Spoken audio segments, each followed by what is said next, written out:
ওকে, coordinate জিওমেট্রিতে আজকে আমরা দেখব, আমরা মিড পয়েন্ট জানি, এটা জানি। এখানে ধরলাম দুটো পয়েন্ট, এটা হচ্ছে এ, এই পয়েন্টটার কোঅর্ডিনেট x1 y1, এটা একটা পয়েন্ট বি, এই পয়েন্টের পয়েন্ট হচ্ছে ধরলাম x2 y2।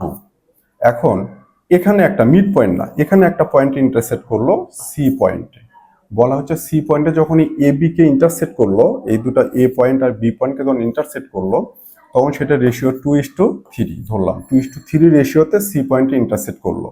তাহলে সি পয়েন্টের এক্স আর ওয়াই কোঅর্ডিনেটটা কি হবে সেটা বের করবো। এটা খুব ইম্পর্টেন্ট, এটা সবসময়ের জন্য আসে না, 2-3টা ইয়ার পর পর এটা আসে, কিন্তু ছেলেপেলে এই কোশ্চেনটা স্কিপ করার জন্য পারে না। সো সির এক্স কোঅর্ডিনেট হবে, এটাই হবে, এই রেশিওটাকে একটা ধরবো m1, আরেকটা ধরবো কি রেশিও হচ্ছে m2, একটা m1 আরেকটা m2।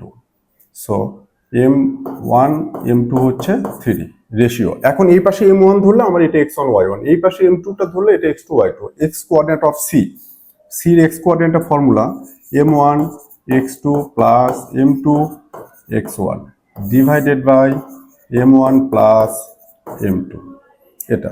অ্যান্ড সির ওয়াই কোঅর্ডিনেটের formula m1 y2 plus m2 y1 divided by m1 plus m2। Okay.